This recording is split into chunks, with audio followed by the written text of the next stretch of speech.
Bienvenue sur Fragile, le podcast qui raconte l'île de Porquerolles aujourd'hui à travers le regard et le portrait d'hommes et de femmes qui l'habitent, l'aiment et la font vivre. Comment sont-ils arrivés ici ? Comment voient-ils l'île évoluer ? Quel est leur endroit préféré ? Les souvenirs qui les ont marqués ? Écouter les habitants raconter Porquerolles, c'est entrer dans l'intimité de l'île, lieu d'histoire, d'inspiration artistique, de diversité biologique, de contrastes et de paradoxes. Un endroit précieux et fragile. Je suis Ingrid Blanchard et je reçois aujourd'hui Adèle Lebert.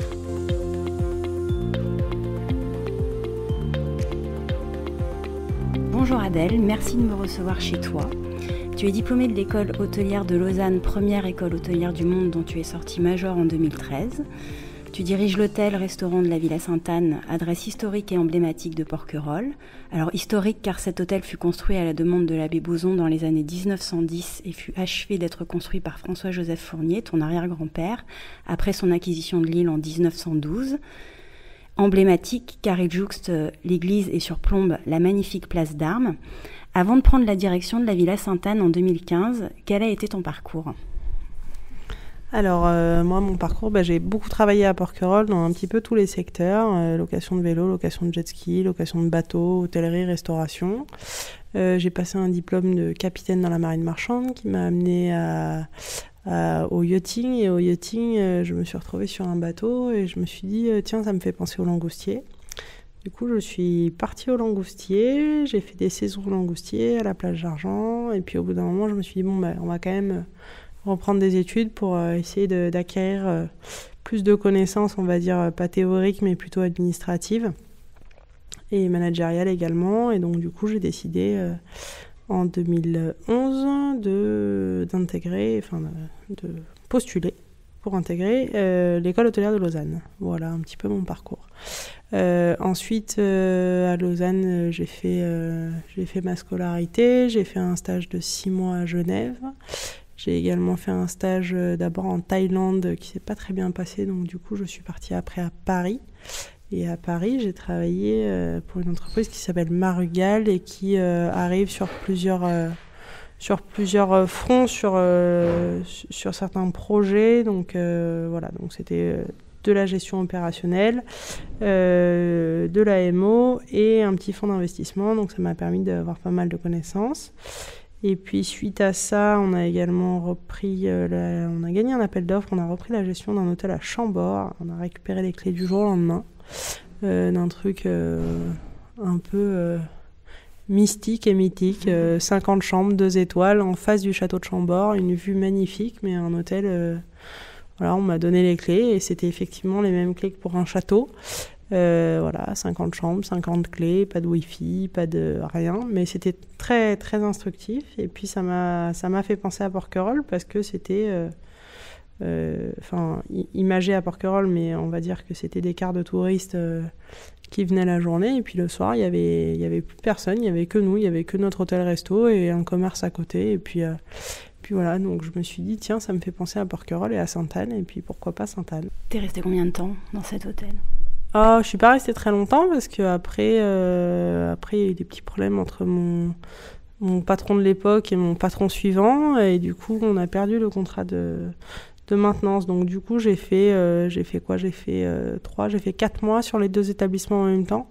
Donc je passais 2 jours à Chambord, 3 jours à Paris, 2 jours à Chambord, 3 jours à Paris. Enfin bref, un bon rythme de travail. Et puis après j'ai récupéré la direction de l'hôtel Square, qui est un 5 étoiles, qui est juste en face de la maison de la radio à Paris, que j'ai dirigé pendant quasiment une année, avant qu'un jour mon père m'appelle et me dise que Sébastien et Stéphanie donc, partaient de la Villa Sainte-Anne et me disent que si j'étais intéressée, il y avait cette opportunité-là. Tu y avais songé avant qu'on te le propose ou pas ? J'y ai songé quand j'étais à Chambord et je me suis dit si un jour il y a quelque chose parce que je mettais plus vraiment les pieds à Sainte-Anne. Et en fait, en étant à Chambord, ça m'a rappelé quand j'étais toute petite et que j'allais à Sainte-Anne parce qu'on faisait les anniversaires à l'époque où il y avait Patrick et Isabelle Kenzler. Et voilà, j'ai retrouvé un peu cette ambiance-là et je me suis dit, tiens, si un jour, pourquoi pas. Mais j'avais pas du tout prévu que ça se fasse si rapidement. L'idée de revenir à Porquerolles, ça t'effrayait pas, non ? Parce que t'es partie combien de temps de l'île ? Pour tes études et pour tes premières expériences. Je suis partie 4 ans à peu près. Ouais, à peu près. Je suis partie en 2011, je suis revenue en fin août 2015, donc c'est ça, 4 ans et demi. Ça me faisait pas peur. Disons que je savais un petit peu à quoi m'attendre parce que c'est une vie de village et que y a des jalousies, des gens qui aiment bien parler. Et voilà, je savais que ça allait pas être simple parce que de toutes les façons, on allait me regarder, on allait me juger et m'attendre au tournant parce que voilà, il y en a qui pensent que même si la plupart m'ont vu travailler, ils savent que je suis pas née avec une cuillère en argent dans la bouche et que j'ai toujours beaucoup travaillé. Mais bon, il y a des gens qui attendaient de voir ce que j'allais faire et de voir si j'allais me casser la figure. Malheureusement, ça n'a pas vraiment été le cas. Mais bon, écoute, je suis très contente de ce que j'ai fait. Et puis, j'ai de très bonnes équipes avec moi. Donc, je suis très bien entourée. Oui, parce que justement, ça fait 4 ans que tu as repris la direction de la Villa Sainte-Anne. Tu étais très jeune. Être une jeune femme à la tête d'un hôtel-restaurant, descendante de la famille Fournier de surcroît, tu l'as vécu comment ? Voilà, tu t'es dit on m'attendait un peu au tournant. Tu as senti une certaine pression ou tu as réussi à t'affranchir de ça et te dire de toute façon, j'ai mon bagage, j'ai mon expérience et je trace ma route ? Eh ben, écoute, y a un peu des deux, c'est-à-dire que comme un an avant, donc j'étais un an plus jeune, donc j'avais, quel âge j'ai eu ? Je devais avoir 27 ans, 28 ans. Quand j'ai repris la direction de l'Hôtel Square c'est quand même un 5 étoiles, boutique hôtel au cœur de Paris, dans le 16e. Et là-bas, personne ne me connaissait. Donc en fait, on m'a donné les clés d'un hôtel, uniquement sur ce que j'ai fait comme travail et ni en me connaissant ni en disant c'est la fille d'eux, c'est la famille d'eux. Donc si tu veux, je me suis dit tiens, il y a quand même des gens qui me connaissent pas et qui me font grandement confiance. Donc c'est que quelque part je dois être quand même capable. Et puis quand je suis arrivée à Porquerolles, effectivement la première année, je pense que je me suis mis aussi beaucoup de pression, hein. Il y a la pression que les gens vous mettent parce qu'on sait que voilà, mais il y a aussi la pression qu'on se met soi-même et je me suis mis énormément de pression. Voilà. T'avais des soutiens autour de toi ? J'avais ma famille et mes amis, hein. Tu sais, ça c'est après, voilà. J'ai ma famille, mes amis, j'ai Marine, David qui sont rentrés avec moi dans l'équipe dès le début. Enfin voilà, oui.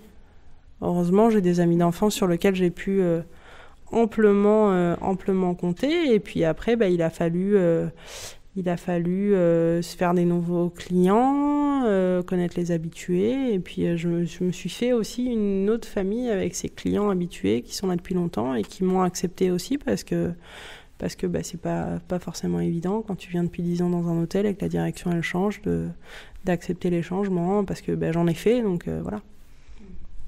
T'as une clientèle régulière à la villa depuis que tu y es ? Alors j'ai des nouveaux clients qui venaient plus du tout à Sainte-Anne. J'ai des clients qui viennent plus parce qu'ils aiment moins. Mais majoritairement, oui, on a refait une grosse clientèle d'habitués, surtout au restaurant. Au restaurant, on a fait une grosse clientèle d'habitués. Et à l'hôtel, finalement, les habitués qu'il y avait reviennent et sont ravis. Et ça, pour moi, c'est hyper agréable, quoi. Tu constates une évolution. Alors, on dit que les touristes maintenant restent un petit peu moins sur l'île, un peu moins longtemps. Est-ce que tu as ressenti ça ces dernières années, justement, des gens qui viennent passer peut-être des plus courts séjours pour diversifier leurs vacances ? Ça a complètement changé. C'est-à-dire qu'avant, c'était du séjour familial qui était réservé d'une année sur l'autre. C'est-à-dire qu'il y a 10 ans en arrière, ou même moins, ton hôtel était réservé d'une année sur l'autre et puis il n'y avait pas de question de commercialisation, il n'y avait pas de question de booking, de TripAdvisor, de quoi que ce soit. Les gens, ils connaissaient l'établissement, ils venaient 1 semaine, 2 semaines, 3 semaines. Et c'était ça, en fait, c'était les vacances en famille, voilà. Maintenant, c'est beaucoup moins ça, c'est-à-dire qu'on a encore une bonne partie de clientèle habituée. J'ai encore on va dire une vingtaine de clients qui restent assez longtemps, entre 1 et 3 semaines, qui sont des habitués de longue date, mais il n'y a pas ce renouvellement de génération comme il y avait avant, c'est-à-dire que tu venais, t'amenais tes enfants, puis tes petits-enfants, puis moi, c'est un peu de moins en moins ça.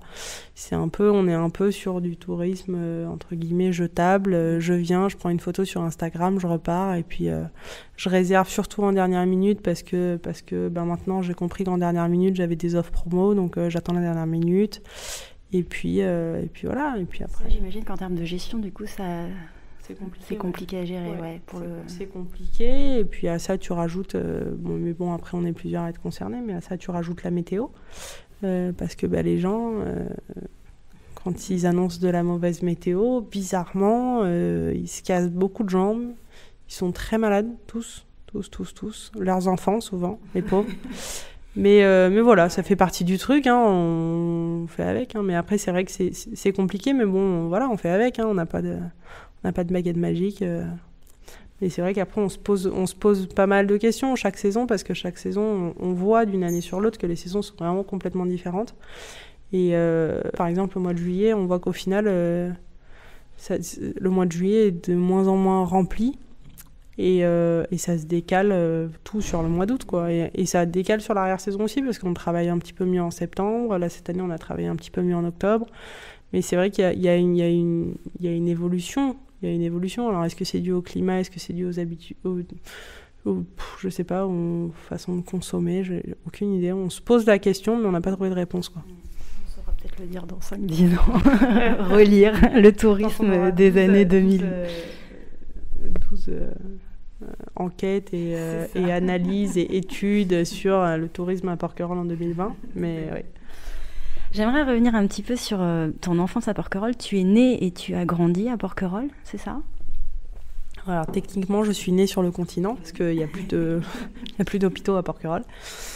Je suis née et j'ai grandi à Porquerolles. Oui, c'est ça. Ouais. C'était comment de grandir justement à la fin des années 80, début des années 90 sur l'île? Tu as été à l'école? Est-ce que tu as des souvenirs? C'est trop bien à Porquerolles. Il y a plus ça maintenant, c'est dommage, mais on sortait de l'école, on se retrouvait tous sur la place du village, on faisait des foot entre nous, on échangeait. Il n'y avait pas les smartphones et tout ça, mais on vivait plutôt bien. On se retrouvait chez les copains le week-end pour manger tous ensemble. Et puis parfois la semaine, si les parents étaient occupés, on allait manger chez le copain d'à côté. C'était génial, mais c'était vraiment, on avait vraiment une culture de la nature, de l'échange, du partage, qui à mon sens a quand même pas mal disparu, même si ça revient un petit peu. Mais c'est vrai que voilà, nous on sortait de l'école, on allait jouer au foot, il y avait toujours du monde sur la place, on était 20-30 gamins avec les parents, ça c'était génial. Un certain sentiment de liberté? Je pense que tu le considères comme un sentiment de liberté si tu as connu autre chose et si tu as connu entre guillemets la restriction, dans la mesure où moi j'avais jamais connu autre chose, je me sentais pas plus ou moins libre qu'un autre enfant. Enfin, je me suis jamais posé la question si j'étais plus libre ou moins libre. Plus tard, tu te poses la question quand tu as vu d'autres choses, quand tu vois des gamins qui font 10 mètres entre l'école et chez eux parce qu'ils sont dans des grandes villes et qu'ils peuvent pas aller se dépenser et tout ça. Oui, mais après toi, quand t'es gamin, t'es gamin. Et bon, il y a de la liberté, il y a de la contrainte aussi. Après, c'est des choses que tu découvres plus tard, mais... Et ensuite, tu es allée au collège en face, ouais. C'est ça? Donc, tu as vécu les traversées. Est-ce que justement, au moment où tu découvres le collège, tu te rends compte quand même que les enfants porquerolais ont un statut un peu différent, enfin une vie un petit peu différente des enfants du continent? Est-ce que ça, tu l'as perçu justement, cette rupture, quand tu es allée au collège puis au lycée? Alors moi en plus j'ai fait une rupture, un passage école primaire collège qui a été assez on va dire rapide, c'est-à-dire que moi j'ai sauté une classe, donc j'ai fait CM1 6e. Je suis arrivée en 6e, ça a été très très très dur pour moi. Après, pour un peu tous les porquerolais, le passage CM2 6e est toujours assez délicat. Alors, il y en a pour qui ça se passe très bien et il y en a pour qui ça se passe très mal. Il y a rarement des justes milieux. Mais c'est vrai que tu passes d'une classe où l'instit, il applaudit dans ses mains pour dire... Enfin, il tape dans ses mains pour dire c'est la fin de la récré. T'es 30 au milieu de la cour de récré, il y a 2 classes. Voilà, t'es tranquille, tout va bien. Tu passes de ça à un collège où il y a 300 élèves, 600 élèves, où il y a... il faut être en rang, il y a une sonnerie, t'as l'impression que c'est l'alarme incendie... Ah oui, clairement, là, tu comprends pas. C'est-à-dire que tu passes de la ferme à l'usine, là, directement. Y a pas de... Voilà. C'est particulier, quoi. Vous restiez un peu entre porquerolais ou rapidement, quand même, on fait sa place? Même si tu dis que la 6e est vraiment un moment difficile, les années suivantes. Tu étais demi-pensionnaire ou interne? Alors moi, en 6e, j'ai été interne le premier trimestre, mais comme ça s'est très mal passé, mes parents après ils m'ont mis demi-pensionnaire. Donc après, je prenais les bateaux tous les jours. Mais c'est la parti. Première question, c'était est-ce que tu restais entre Porquerolles? C'était ça la première question. Est-ce que tu restes entre Porquerolles? Je pense qu'en 6e, s'il y a d'autres 6e avec toi, tu restes un peu avec eux. Mais après, on est au collège, donc de toutes les façons, quand on est au collège, on se mélange pas avec les plus petits, même s'ils viennent de Porquerolles, c'est un peu chacun pour soi et Dieu pour tous quand même. Même si on se retrouve tous dans le même bateau et dans le même bus, mais c'est vrai qu'après, chacun fait son chemin, fait ses copains en fonction des classes, en fonction des niveaux, etc. Donc non, il n'y a pas... Et bon, après, je pense que s'il y a un Porquerolles qui se fait embêter dans la cour, je pense que les autres vont rapidement être là quand même, quoi. Tu es donc descendante de la famille Fournier. Est-ce que tu as été bercée par l'histoire de ta famille? Est-ce qu'on en parlait beaucoup autour de toi quand tu étais petite ou pas? Non. Honnêtement, non. Non. Si, après, après c'est pas les blagues à 2 balles, mais les raccourcis un peu rapides, du genre... t'es descendant de la famille, t'es blindé de pognon, voilà, les raccourcis un peu méchants que tu peux avoir quand t'es petit. Alors c'est peut-être pour ça que très rapidement je me suis mis à travailler, à filer des coups de main, à faire tout le temps des trucs, parce que justement je voulais montrer que moi je me considérais pas comme ça, quoi. Et puis bon, après mon arrière-grand-père il s'est fait tout seul, quoi, hein. Ce qu'il a fait c'est juste hallucinant, sachant d'où il est parti et où il a été arrivé, quoi. Où il est arrivé. Après non, parce que l'histoire familiale, elle est pas toujours si évidente que ça. C'est pas seulement le conte de fées qu'on veut bien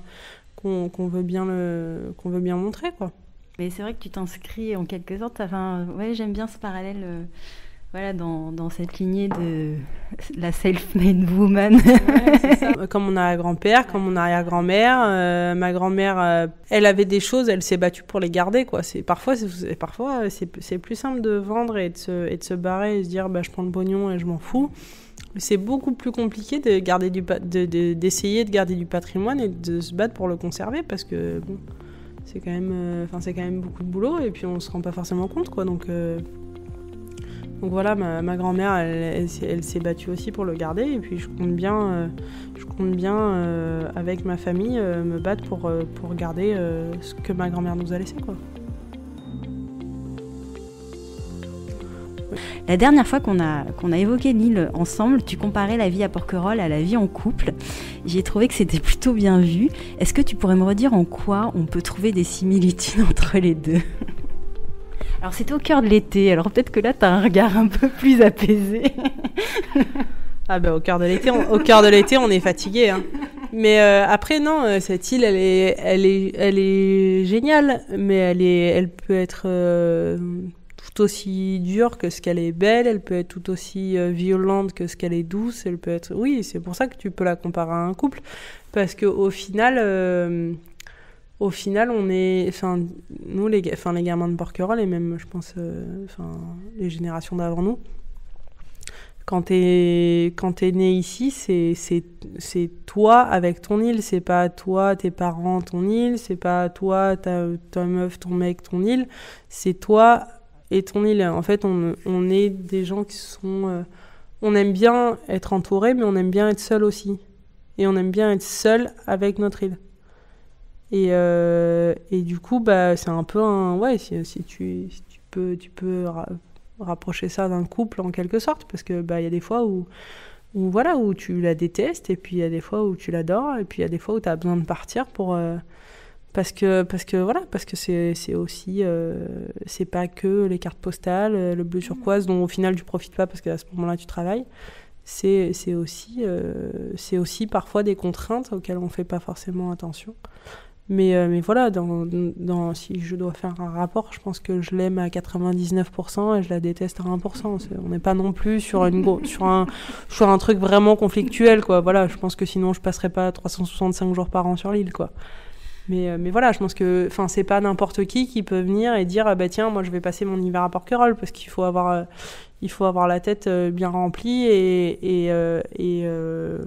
et pas avoir de problème à être seul avec soi-même ou à se balader dans la nature, quoi. Ouais, tout à fait. Je sais pas si tu as feuilleté le livre de photos de Bernard Pess, et je trouve que ces photos, elles sont assez évocatrices justement de l'osmose qu'il peut y avoir entre les porquerolais qui aiment leur île. Enfin, il y a vraiment cette idée, enfin, moi je trouve que ces photos de nature traduisent vraiment un certain calme, un certain isolement, une certaine solitude, enfin, intérieure. Et en même temps, il y a ces photos vraiment de la vie en communauté, la vie fraternelle entre les porquerolais. Enfin, je sais pas, je trouve que ce que tu évoques, je sais pas, me rappelle ces images-là, alors qu'ils sont peut-être les images d'un autre temps, mais on est quand même dans une vie de village. Je pense qu'il y a quelque chose qui lie et qui soude les porquerolais. Alors, je dis pas que tout le monde est ami, hein, on n'est pas dans une communauté bisounours, pas du tout. Mais néanmoins, on sent qu'il y a quelque chose d'assez fort qui lie les gens ici. Est-ce que tu es d'accord ? Je suis tout à fait d'accord. Effectivement, on n'est pas tous d'accord et on n'a pas tous la même vision des choses et on n'est pas tous des amis. Maintenant, on sait très bien que s'il arrive vraiment quelque chose à l'un d'entre nous ici, je pense que tout le monde sera là. Et les malheurs de la vie nous l'ont toujours montré. C'est dommage que ce soit dans ces moments-là, mais c'est vrai que quand il y a besoin de solidarité, quand le petit gamin a disparu... au break, le petit anglais. Ouais, le petit anglais, ouais, quand il a dit. Alors moi, j'étais pas à Porquerolles à ce moment-là, j'étais en stage à Genève, mais moi, j'y étais. Je veux dire que même moi, c'était mes premières années ici. Vous voyez tout le monde qui cherchait partout ce petit enfant. Donc, si tu veux, cette solidarité-là, elle existe et je pense qu'elle est autant enracinée en nous que cette île est enracinée en nous. C'est juste que je pense qu'il y a des trucs où on est pudique, où il y a des trucs où on prend pas le temps. Mais voilà, après, si tu veux, comme on a quand même ce truc-là en commun de vivre à Porquerolles, on est dans les périodes qui sont, entre guillemets, les difficiles. C'est-à-dire l'hiver, les tempêtes, l'isolement, le froid, la pluie, le vent, enfin voilà. Où tu prends tous les éléments difficiles de la nature, tu les prends en pleine figure et sans aucun jeu de mots. Et je pense que ça et quand tu passes l'hiver à Porquerolles, il y a une forme de respect qui s'installe. Je pense que quelqu'un qui passe 1, 2, 3, 4 hivers à Porquerolles, il peut commencer à dire « je suis porquerolais ». C'est rigolo que tu l'évoques parce que j'ai une question justement là-dessus. En visionnant un reportage dans lequel Dédé Mailloux s'exprimait justement sur les hivers qui étaient plutôt rudes à Porquerolles, et il disait qu'il fallait avoir une certaine force intérieure pour passer plusieurs hivers ici. Ouais, je pense que tu souscris en quelque sorte à ça. Ouais, clairement. Alors toi, en plus, tu travailles, mais il faut imaginer qu'il y a des gens sur l'île qui sont peut-être plus âgés, qui travaillent pas forcément, ou qui ont peut-être une activité sociale un petit peu moins importante. Je pense qu'en effet, un jour comme celui-ci où il y a tempête, faut sûrement avoir une certaine sérénité intérieure, surtout si les jours s'enchaînent. Honnêtement, nous, les tempêtes, on adore ça. Vraiment. Mais vraiment, c'est la nature qui se déchaîne. C'est où tu prends les voitures, où tu vas te balader, tu te mets en plein vent et tu te prends la nature en pleine tête, où tu restes au chaud chez toi, t'invites les copains, tu passes des bons moments hyper conviviaux ensemble. On est vraiment connectés à la nature en fait. Donc oui, ça nous embête quand il y a juste du vent, tu vois, quand il y a juste du vent et que tu peux rien, et que ça te tape un peu sur le système au bout d'un moment. Ou quand il y a juste des nuages mais qu'il pleut pas vraiment parce que nous on est liés à notre nature et on aime bien quand il pleut et que ça nourrit un peu les sols et puis surtout soyons honnêtes, ça fait pousser des champignons et ça, les champignons en hiver, c'est important. mais voilà, ouais, non, je pense qu'il faut avoir la tête dure, ouais. Ouais, voilà, sans parler forcément de météo, je pense qu'en effet passer quelques hivers ici, c'est quand même pas la même chose même si la solitude peut se vivre aussi dans la ville, hein, mais ouais, il faut ouais. C'est la solitude face à la nature, hein. C'est un peu, comment tu vas gérer les éléments, comment tu appréhendes les trucs, est-ce que, je pense qu'on est tous liés à la nature.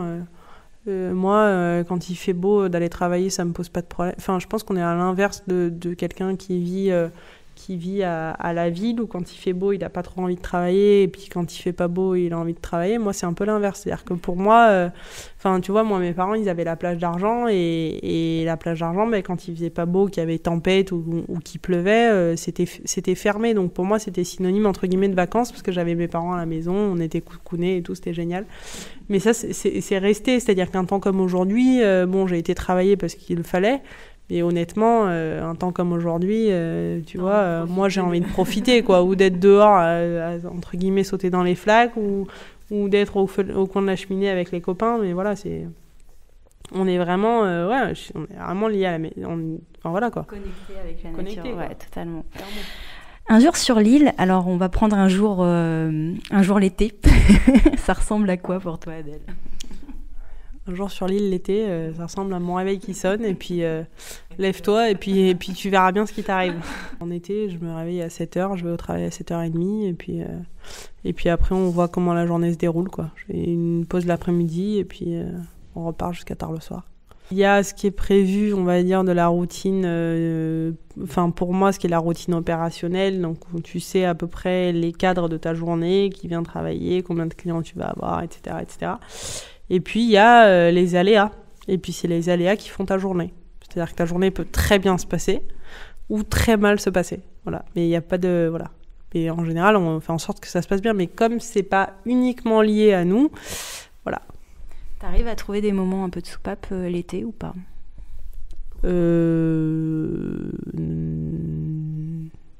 Pas trop. Non. Ouais, c'est un peu...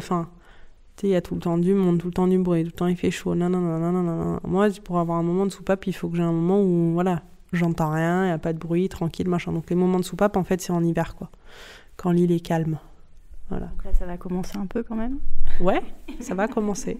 Quelle est la saison que tu préfères sur l'île ? L'hiver. Pourquoi ? Parce qu'on est tranquille. Le calme ? Le calme. Le calme, c'est genre, tu ouvres ta fenêtre, il n'y a pas de bruit, il n'y a pas de boum boum boum, pas de gens qui crient, pas de...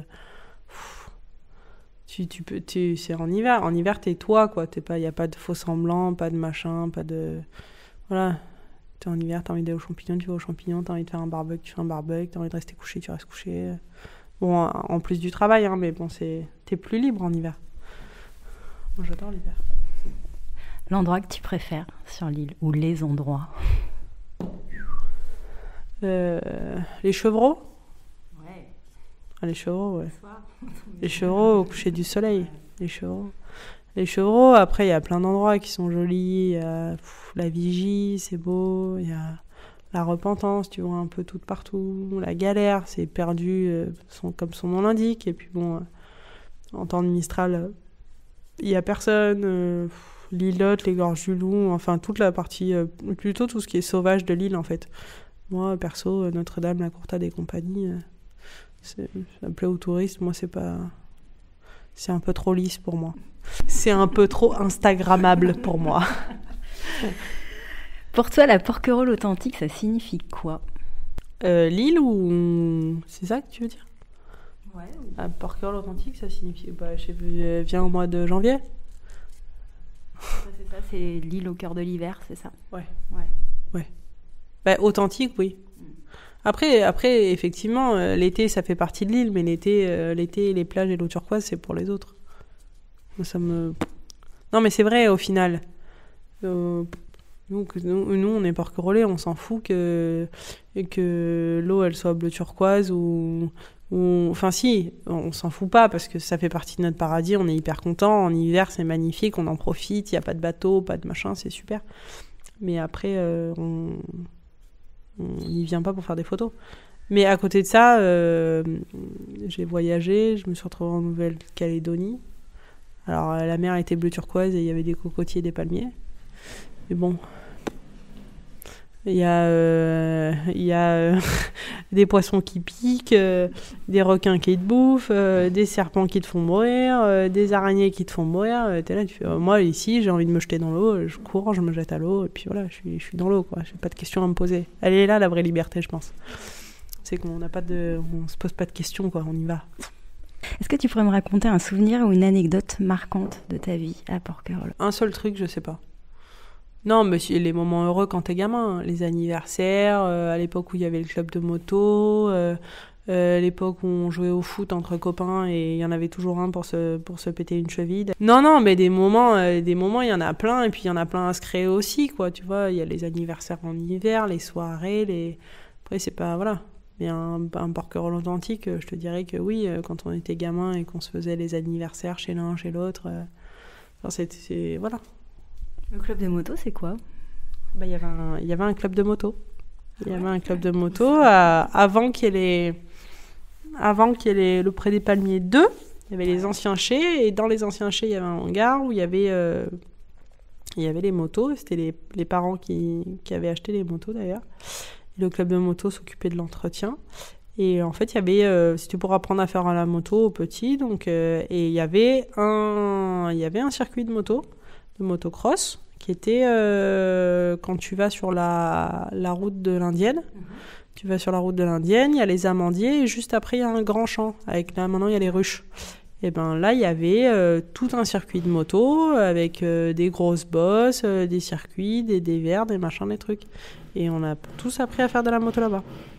Alors, la vie insulaire, elle fascine autant qu'elle peut effrayer. Qu'est-ce qui fait, selon toi, sa particularité en termes peut-être d'espace, de temporalité, de vie en communauté ? Alors, on l'a déjà un petit peu évoqué, la vie en communauté, l'esprit de solidarité, de communion dans certains moments de vie.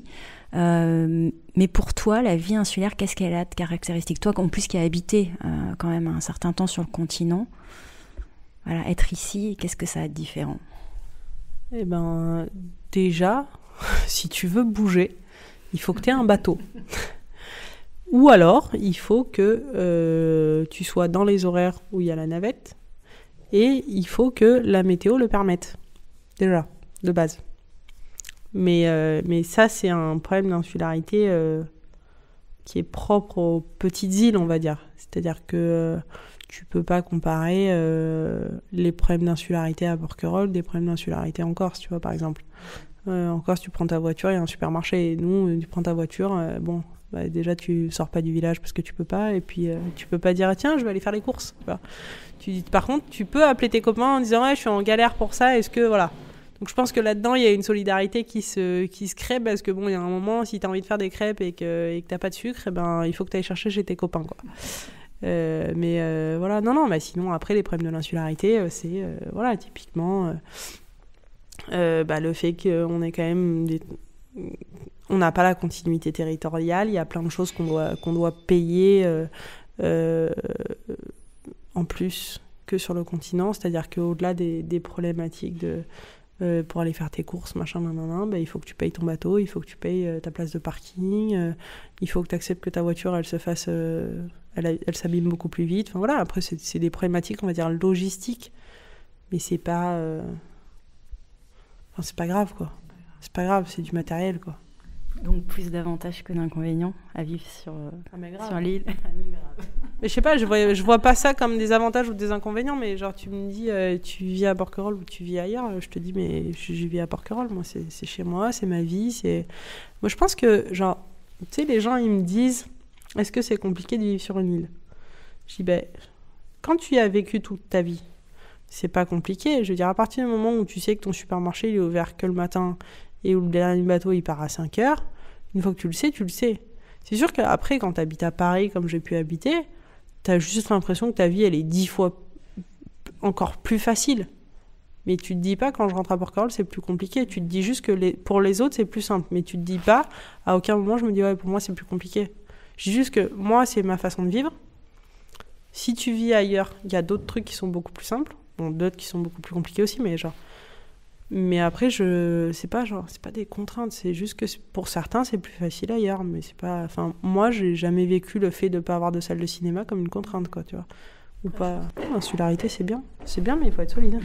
Quand t'étais à Paris, est-ce que l'île, elle t'a manqué ? C'était peut-être un moment où t'avais peut-être aussi besoin et envie de faire un break. Ouais. Ça te permet de prendre du recul sur les choses, en fait, hein.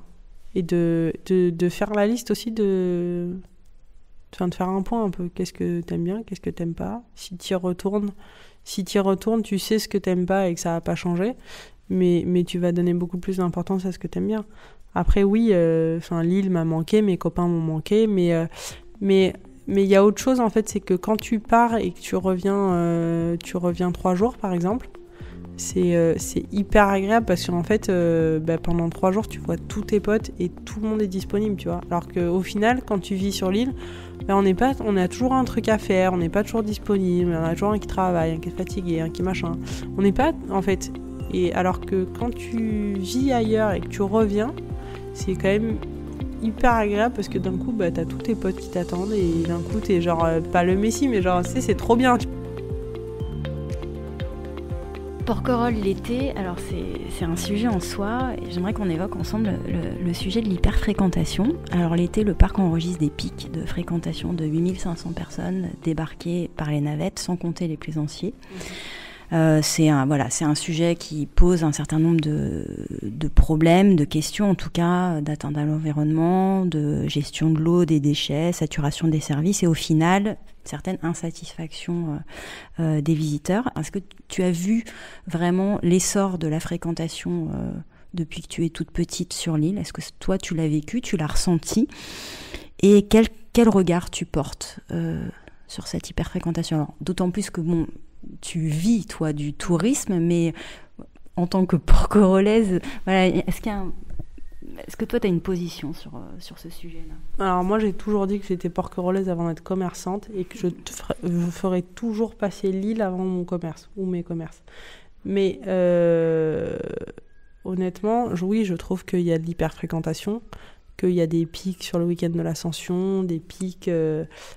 au mois d'août qui sont juste mais indécents quoi. Je pense que c'est vraiment du n'importe quoi en fait, honnêtement. On a des touristes qui viennent une journée, c'est pas une journée parce que les types ils arrivent à 9h, ils repartent à 16h, voire ils arrivent à 9h et ils repartent à 15h ou 14h parfois. Je vois pas ce que l'île leur apporte. Je comprends pas la démarche, je comprends pas.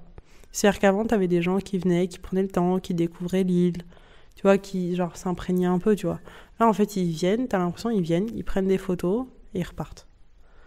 Et en fait, tu leur dis, tiens, moi par exemple, j'ai des clients à l'hôtel, il reste une nuit, tu dis, écoutez, prenez un vélo, essayez d'aller un petit peu plus loin et tout, machin. C'est quoi la plage la plus proche? Non, mais la plage la plus proche, il va y avoir beaucoup de monde et tout, machin, non, mais je m'en fous, moi je veux me baigner, après je repars. Bon, ok, mais en fait, c'est quoi le délire en fait? Et bon, la plupart de ces gens-là, ils veulent en plus une piscine à l'hôtel, donc tu comprends pas non plus le truc.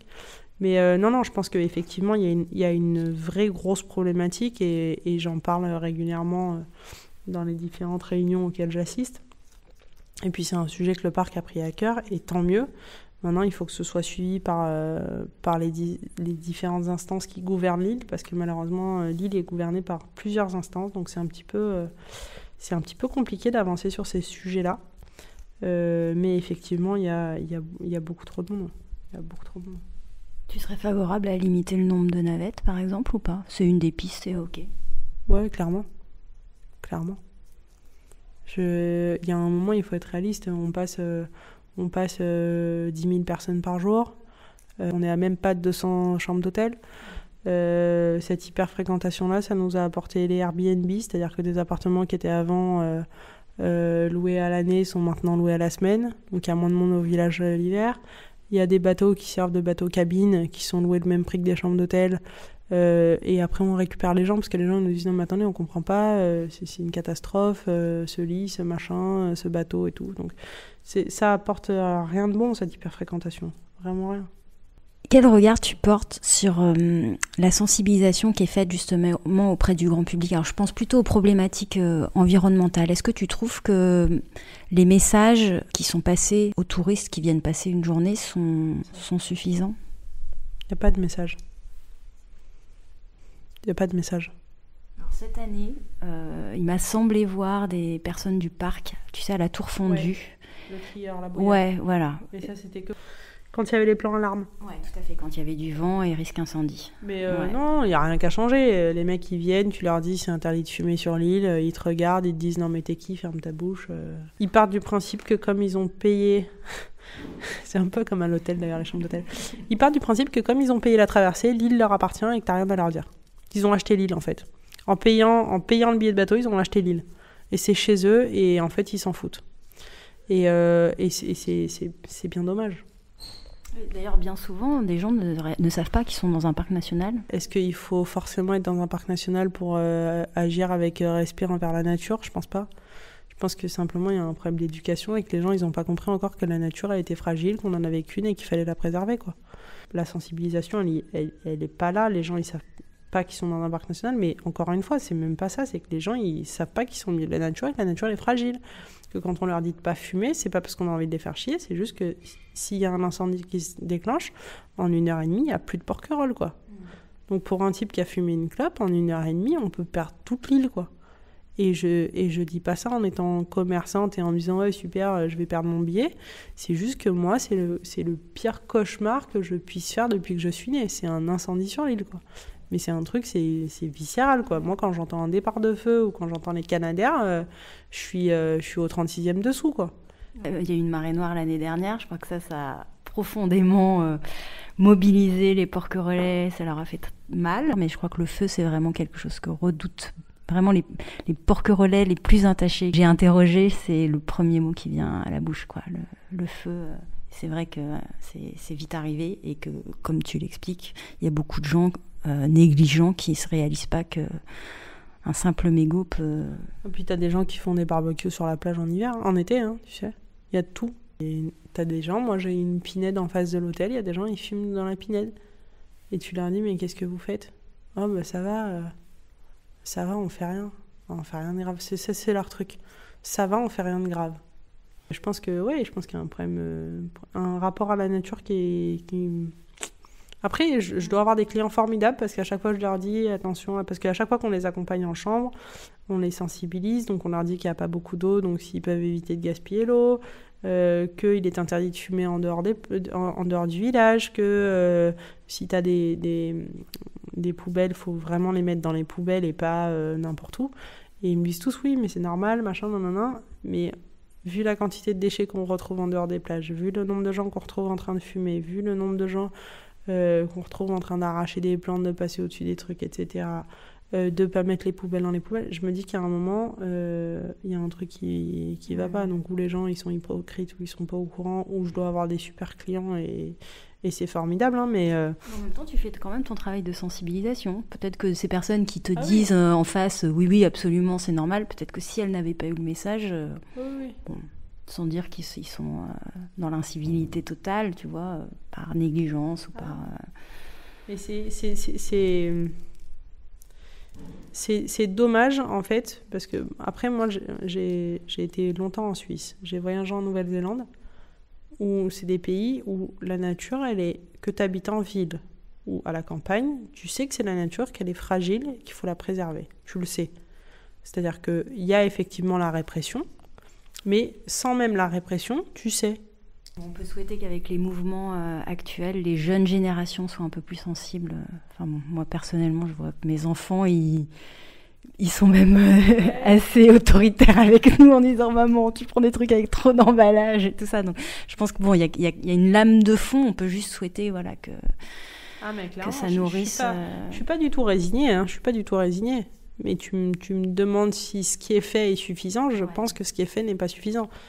Et en même temps, je trouve ça dommage qu'il faille en faire autant pour que les gens ils se rendent compte d'un truc qui est quand même évident. Voilà.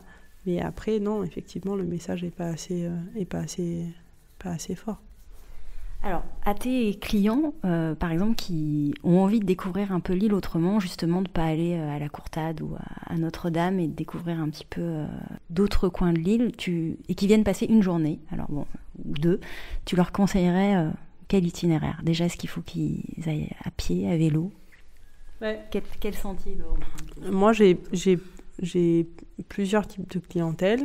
Effectivement, ceux qui ont qu'une journée, en général, je leur conseille de prendre un vélo pour aller un petit peu plus loin pour sortir des sentiers battus, parce que j'ai plus tendance à leur dire venez découvrir l'île que nous on va vous dire de découvrir. Maintenant, s'ils veulent absolument les plages, bon bah ils vont aux plages. Mais c'est vrai que nous on les envoie beaucoup plus s'ils sont à pied et qu'ils ont le temps de découvrir la partie sud de l'île, qui est pour moi de loin la plus belle, qui est plus escarpée, plus sauvage. Voilà, c'est vraiment, enfin pour moi c'est la partie la plus belle de l'île. Et puis pour les gens qui n'ont pas le temps et qui veulent faire les plages, ils font les plages. Mais sinon non, vraiment derrière l'île, tu vas au Langoustier, t'es au bout du monde, il n'y a personne qui t'embête. Mais après, entre guillemets, c'est un effort, ça se mérite. Il y a une demi-heure de vélo, c'est pas non plus la fin du monde, mais il y a beaucoup de monde qui font pas cet effort. Hein. Tu les envoies à la Courtade là, oh là là. On va au bout du monde. Comment tu vois l'île évoluer et quel regard tu portes sur ces changements ? Mon intuition, c'est qu'il y en a qui veulent se faire de plus en plus d'argent et que du coup, ils veulent grossir et du coup, ils veulent faire venir plus de monde. Mais au fond de moi, ce que j'aimerais, c'est qu'effectivement, cette étude sur la capacité de charge aboutisse vraiment à quelque chose et qu'on ait un tourisme beaucoup plus régulé. Qui soit peut-être beaucoup plus réparti sur les ailes de saison et faire découvrir aux gens justement une île un petit peu plus authentique. Parce que pour moi, elle est tout aussi charmante au mois de mars qu'au mois de juin ou qu'au mois d'octobre ou novembre ou même décembre. Enfin, je veux dire, voilà. J'ai eu l'occasion d'échanger avec Maxime Prodromides, dont tu connais peut-être les positions, et qui me parlait un petit peu de ce que tu expliques, donc les ailes de saison et un tourisme plus qualifié. Des personnes qui viennent vraiment pour découvrir l'île, alors que ce soit pour marcher sur les sentiers, mais il évoquait même la Fondation Carmignac, voilà. Toi, c'est quelque chose qui te parle, auquel tu souscris ? Clairement, nous, on préfère des gens qui viennent là pour l'île, mais pour l'île et avec tout ce qu'elle a à offrir et à faire découvrir. On sait que de toutes les façons, la clientèle d'Aoussiens, de masse, qui vient pour prendre des coups de soleil et voir de l'eau turquoise, on l'aura toujours. Hein. Ça, c'est... Voilà, mais maintenant, si on peut avoir une... J'aime pas trop ce mot de qualifié, mais voilà, une clientèle plus sensible, on va dire. Plus sensible à l'île, au charme de l'île, oui. Mais tout est lié. Il faut effectivement faire monter l'île en qualité, ouais.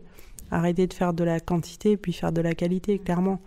Et encore là-dedans, pour moi, il n'y a même pas la notion de prix, mais même si effectivement, si tu fais de la qualité, c'est plus cher. Mais après, si on arrêtait un petit peu d'arnaquer les gens, on n'a pas besoin d'être forcément plus cher pour faire de la bonne qualité.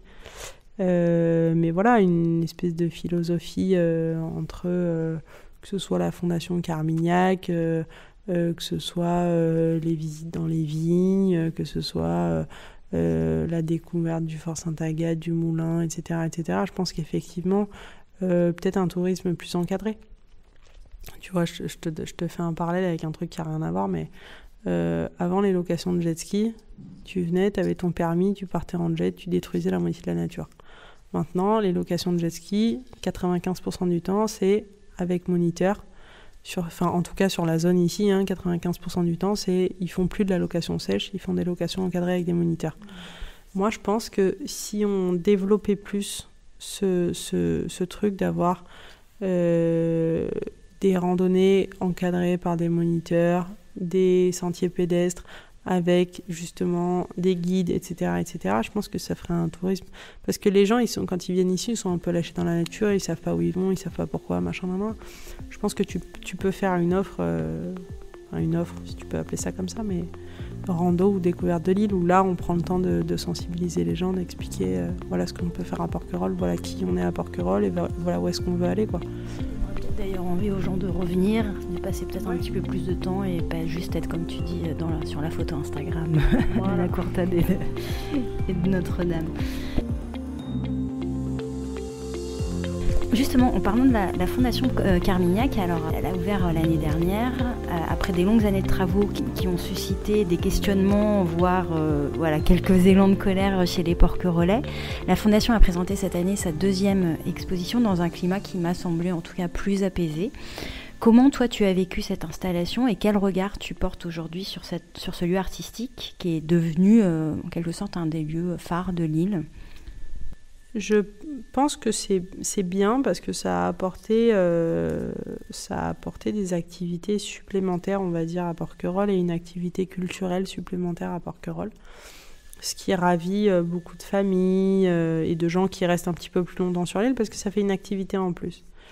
On on a des très bons rapports avec les gens de la fondation. Bon, il y a une bonne partie qu'on voit quand même assez régulièrement.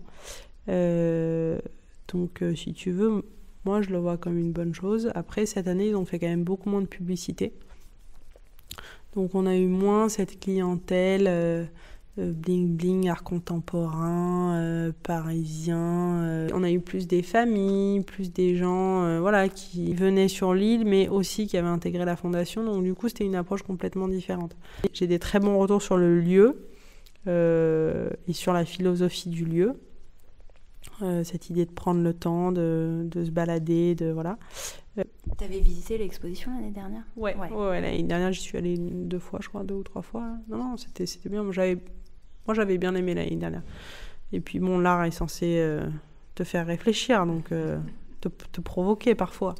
Donc voilà, après, il y avait des choses que j'aimais, d'autres moins, mais après, c'est de l'art, c'est des questions de sensibilité. Il y a des gens qui aiment, des gens qui n'aiment pas. Enfin, voilà. Tu as eu l'opportunité, alors toi c'est en plein cœur de saison, mais de vivre un peu les lives à la villa, là, tu sais, les danseurs sur la place. Non, t'as pas pu. Les danseurs sur la plage, je les ai vus. Au début, j'étais assez réticente et puis finalement, je pense que c'était une bonne chose. Mais après, peut-être qu'il faut les faire différemment. Pourquoi pas en hiver, pourquoi pas. Enfin voilà. Si tu veux, la fondation, on attend juste entre guillemets le retour pour les porquerolles, pas pour Porquerolles. Tu vois, nous on n'aime pas quand les gens ils viennent et nous disent et comment vous feriez sans la fondation à Porquerolles. Enfin tu vois, la fondation, ça fait 2 ans qu'elle est là, donc Porquerolles, enfin tu vois, c'est pas la fondation qui a apporté un truc à Porquerolles. Porquerolles était déjà en soi, enfin voilà, c'est un peu bon, bref. Mais c'était un bon lieu pour la fondation. Voilà, c'était un bon lieu pour la fondation. Mais voilà, si tu veux, nous, pour l'instant, on voit un peu ça comme même si l'année dernière, ils ont fait une super fête, ils ont été géniaux, ils ont invité tous les porquerollets, tout le monde. La soirée d'inauguration. La fameuse soirée d'inauguration, c'était génial. Hein. Enfin, tu vois, je vais vraiment pas cracher dessus parce que franchement, on a été vraiment reçus comme des rois. Mais voilà, après, c'est comment la fondation va s'intégrer et qu'est-ce que la fondation va apporter à Porquerolles et aux porquerollets, si tu veux. C'est ça la vraie question. Dans le temps. Parce que si tu veux, des gens qui sont arrivés avec beaucoup d'argent à Porquerolles, il y avait Monsieur Vidal avant, il y a eu mon arrière-grand-père, il y en a eu des gens qui sont arrivés avec plein d'argent et qui ont dépensé plein d'argent à Porquerolles. La question c'est qu'est-ce qu'ils vont apporter pour nous, tu vois. Il y en a, ils ont apporté des stades de foot, d'autres des terrains de tennis, d'autres de l'argent pour refaire des bâtiments, d'autres ci, d'autres ça. Est-ce que tu as des conseils de lecture ou de témoignages artistiques sur Porquerolles à conseiller ? Des conseils de lecture ? Non, bah après tu as des livres sur Porquerolles. J'ai entreaperçu là au fond, mais je l'ai lu, celui de Monita Fournier. Oui, alors celui-là, 39-45. Je l'ai acheté, mais j'ai pas encore eu le temps de le lire. Je l'ai acheté cet été, j'ai pas encore eu le temps de le lire. Il est facile à lire et assez court. Je te le conseille. En tout cas, moi, il m'a vraiment intéressée parce que c'est une période dont on parle très peu. Ouais. Et il fallait vraiment que ce soit le regard. C'est pour ça que du coup, je l'ai acheté pour regarder. Mais voilà, non, après il y a le livre de ma grand-mère qui est un témoignage aussi. Il y a, voilà. Après le livre de Bernard Pess, je l'ai feuilleté, j'ai lu un passage qui m'a beaucoup plu. Tu te souviens de qui il était écrit le texte ? Parce que moi les textes, je les trouve très forts en fait. Je crois que c'était une discussion entre lui et Jaco ou quelque chose comme ça, sur justement qu'est-ce que c'est que Porquerolles. Et qu'est-ce que c'est que Porquerolles ? Il disait c'est les tempêtes, c'est les ci, c'est les ça. Et j'ai adoré parce que c'est tellement ça. Porquerolles est une île à la fin. Ouais, il parle de l'île Lien, c'est ça, hein, ouais, c'est un échange C'est un échange et j'ai trouvé ça touchant. Ouais, très proche de mon ressenti. Mais tous les petits textes à l'intérieur du livre, moi j'ai pris le temps et je trouve que vraiment ils traduisent, en plus c'est assez poétique, donc ça se veut pas très littéral et tout ça. Donc c'est un peu poétique. C'est ça. Pour toi, c'est quoi les grands enjeux de Porquerolles dans les années à venir ? C'est le tourisme, le développement du tourisme. C'est clairement le tourisme, tout ce qui est éco-responsabilité, quoi. Enfin, tout ce qui va... les axes qu'on va prendre, quoi, parce que bon, on est une île, c'est plus facile d'essayer de faire des changements au niveau du climat sur une île de 1254 hectares que sur la France entière. La notion d'île exemplaire ? Ouais, c'est ça. Clairement. clairement, pour moi, on est vraiment à la ramasse là-dessus. Mais bon, après, il faudrait qu'on ait entre guillemets toutes les autorisations déjà, parce que bon, tu peux pas faire du photothermique, tu peux pas faire du photovoltaïque, il y a plein de ressources qui sont sur l'île que tu peux pas exploiter. Mais déjà, ça commence par nous, ça commence par des petits gestes au quotidien. Hein. Si déjà les ordures étaient triées, si déjà les points de collecte étaient assurés, si déjà, enfin tu vois. Moi, je trouverais ça logique, par exemple, que tous ceux qui font de la vente à emporter, ils aient l'obligation sur l'île que les contenants soient ou recyclables contre consigne, ou en bois, mais voilà, je trouve ça aberrant qu'à Porquerolles, on te donne encore un sandwich dans un sac en plastique. Comment, alors c'est une question pas évidente, comment t'imagines Porquerolles dans 30 ans ? T'as 30 ans derrière toi à peu près. J'ai 30 ans derrière moi. Alors dans 30 ans. Comment j'aimerais que ce soit ou comment j'imagine Comment t'aimerais que ce soit moi j'aimerais que ce soit qu'on ait remis au centre de l'île les valeurs d'échange, de partage, de la culture, la nature, enfin tout ça quoi. Un peu comme moi j'aimerais bien retrouver Porquerolles de quand j'étais gamine quoi. Il y avait les vieux du village mélangés aux jeunes, mélangés à tout le monde et on échangeait, on rigolait et puis voilà quoi, on se suivait pour savoir qui allait dans quel coin un champignon pour aller voler les champignons du copain parce qu'on était dégoûtés de pas en avoir trouvé dans notre coin. Enfin voilà quoi, non, une île, ouais. Et puis une île moins polluante et plus respectueuse de l'environnement quoi. Il me reste 2 questions. Quelle est ta définition du porquerolais ? Ça se définit pas un porquerolais. Ça est. Bon, on va pas être hyper restrictif, on va pas dire qu'il faut être absolument né à Porquerolles. Je pense que tu deviens un porquerolais quand t'as pris pas mal d'hiver dans la tête. Après, tu peux commencer à dire, tu vois, quand tu viens pas juste quand il fait beau, quand tu viens pas juste les week-ends, quand tu viens pas, enfin, tu vois. Moi, quelqu'un qui me dit qu'il est porquerolais, que ça fait 30 ans qu'il vient sur l'île et qu'en fait, il vient passer les 3 semaines de l'été à Porquerolles, ça me fait marrer, quoi, tu vois, ça me fait marrer. Enfin, je veux dire, c'est... Participer aussi un peu à la vie sur l'île. Participer à la vie de l'île, connaître l'île, passer du temps sur l'île, en être fier, l'accepter, accepter l'île, parce que c'est pas toujours facile, quoi. Pas partir face à la moindre adversité, genre, ils ont lancé une semaine de mauvais temps, je me casse, parce que là, je sais pas comment je vais faire. Enfin, tu vois, il faut en manger un peu, il faut le mériter, quoi, tu vois, ça se mérite. En évoquant Porquerolles, alors on parle souvent d'écrins, de joyaux de la Méditerranée, de la perle des îles d'or. Un peu à la façon d'un portrait chinois, quel serait selon toi l'objet ou l'image la plus évocatrice de Porquerolles ? Alors, quand t'es loin de l'île et que tu penses à ton île, qu'est-ce qui te vient tout de suite à l'esprit ? Un lieu, un objet, une image ? Alors là, j'ai tellement de trucs qui me viennent en tête.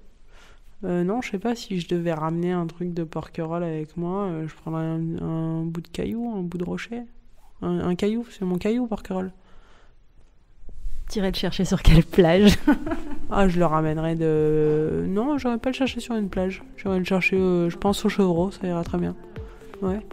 Ou je prendrais un truc que j'ai trouvé sur une plage en hiver, ou un petit caillou qui me plaît, ou voilà. Un petit bout d'île dans ta poche, quoi, en quelque sorte. Bon. Ok, on va rester sur cette belle image. Merci beaucoup, Adèle, pour le temps que tu m'as accordé. Merci à Adèle pour sa parole sincère et engagée qui traduit l'attachement profond qu'elle porte à Porquerolles. Cet épisode a été enregistré avant qu'Adèle ne prenne ses fonctions à l'hôtel-restaurant du Mas du Langoustier. Si cet épisode vous a plu, n'hésitez pas à en parler autour de vous. Et pour les détenteurs d'iPhone, vous pouvez apporter un vrai coup de pouce au podcast en laissant un avis 5 étoiles sur Apple Podcast avec un petit commentaire. C'est la meilleure manière de le soutenir et ça me fait toujours infiniment plaisir de vous lire. On se retrouve très vite. À bientôt!